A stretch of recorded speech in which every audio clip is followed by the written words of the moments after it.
তো জিকে শান্ত আহমেদ তিনি যেভাবে কন্টেন্ট গুলো করে যাচ্ছেন, শিক্ষণীয় কন্টেন্ট ঠিক আছে, কিন্তু তিনি যে কন্টেন্ট গুলো করে কোটি কোটি টাকা ইনকাম করতেছে, সেই ইনকামের কোন ভাগটা মানবিক কাজ করতেছে, আমার এটাই প্রশ্ন। সে কি কোনো মানুষের অসহায় ব্যক্তির পাশে এখন পর্যন্ত দাঁড়িয়েছে? আপনারা দেখছেন এখন পর্যন্ত কেউ কোনো প্রমাণ দিতে পারবেন না।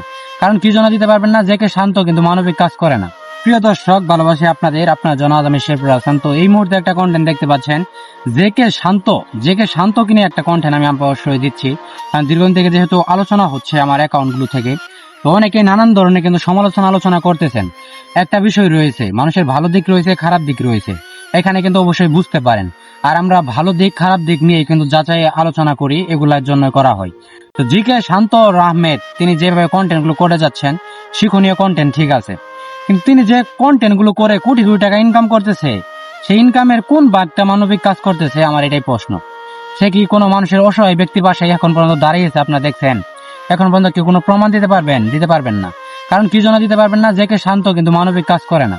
আর মানবিক কাজ যারা না করে, তারা যদি শুধু পাবলিককে বোকা বানিয়ে ইনকাম করে, যদি তারা নিজেরাই কোটিপতি হয়ে যায়, সেখানে তাহলে অনলাইন প্ল্যাটফর্মে কাজ করে আমাদের কি লাভ?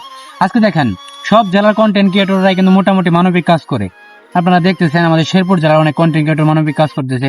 সেই সঙ্গে যে কে শান্ত আহমেদকে আমি বলতে চাচ্ছি, তিনি এত সুন্দর সাদৃশ্য ভালো কন্টেন্ট করতেছে, ঠিক আছে, আমি নিজেও মোটামুটি ভালো লাগে দেখি। মাঝে মাঝে কিছু ক্ষেত্রে ভালো লাগে না, সব কন্টেন্ট যে ভালো লাগবে বিষয়টা কিন্তু তা নয়। সবচেয়ে বড় কথা হচ্ছে আজকে তিনি রাতারাতি আলোচনায় থাকার কারণ কি? থাকার কারণ হচ্ছে তিনি ভালো কন্টেন্ট করেছেন, এমনকি একটা গাড়ি কিনলেন, 2 কোটি টাকা দিয়ে নাকি গাড়ি কিনেছেন। সেই 2 কোটি টাকার গাড়ির কারণে কিন্তু আজকে তিনি সমালোচনার মধ্যে। এই সমালোচনার শিকারটা হয়েছে কিন্তু কিছু কারণে। কারণ অনলাইন প্ল্যাটফর্মে যারা আসলে ভালো কাজ করে তাদের নিয়েও সমালোচনা হয়, যারা খারাপ কাজ করে তাদেরকে নিয়েও সমালোচনা হয়। তো এখানে কিন্তু পরিবর্তন করতে হবে।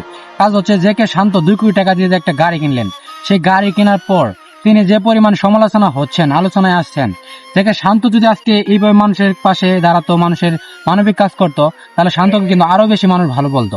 কারণ আজকে দেখেন শান্তকে একটা দলের লোক রয়েছে, কিছু মানুষ রয়েছে, তারা শান্তকে আতুতু করে অনেক উপরের লেভেল উঠে দিয়েছে। শান্তর ভালো কাজগুলো আপনারা দেখেন, কোন কাজটা মানবিক মধ্যে পড়েছে, কোন মানুষকে একটা ঘর করে দিয়েছে, কোন মানুষকে একটা বাড়ি করে দিয়েছে, এই কাজটা আপনারা দেখেন। আপনারা এটা না দেখে তার ভিডিওর মধ্যে একটু আবেগ প্লাবন্য হলো আর একই মিউজিক বারবার লাগিয়ে আপনারা বুঝতে পারছেন যে তার কি অবস্থা। তো আমরা ভুলটা ধরিয়ে দিতে আসছি এখানে। ভুল যদি না ধরিয়ে দিতে পারি, আপনারা বুঝবেন কি? আপনারা কিছু বুঝবেন? শুধু আপনারা তো মগ্ন লেগে থাকেন। একজন কন্টেন্ট ক্রিয়েটরের ভিডিও যদি ভালো রিচ করে, ভাইরাল হয়, যদি কয়েকটা লাইক রিয়েক্ট করে, আপনারা সবাই মনে করেন যে অনেক ভালো কন্টেন্ট করতেছে। সবচেয়ে বড় কন্টেন্ট কোনটা জানেন? মানবিক কাজ। মানুষের পাশে যখন দাঁড়ানো হয়, সেটা হচ্ছে সবচেয়ে বড় একটা কাজ।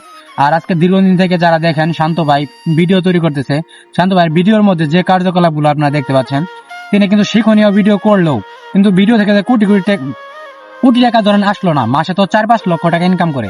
1 লক্ষ টাকা তিনি মাসে কি মানবিক কাজ করে কখনো দেখেন? 50,000 টাকা কি মানবিক কাজ করে না। তো আমরা কার ভিডিও দেখতেছি? আমরা দিন শেষে যদি আমাদের মানুষের পাশে যদি দাঁড়াই না, না দাঁড়ানো মানুষের পাশে যদি আমরা দাঁড়াই, তাহলে এগুলো আমরা তাকে নিয়ে আলোচনা ভালোবাসলে আমাদের কাজ হবে। আজকে দেখেন যারা ভালো কাজ করছে তাদের বিরুদ্ধেই কিন্তু মানুষ কাজ করতেছে। যেমন ধরেন থরসব বিল্লাহ একজন মানবিক মানুষ, সে মানবিক মানুষ থাকা সত্ত্বেও তাকে নিয়ে নানান সমালোচনা চলতেছে।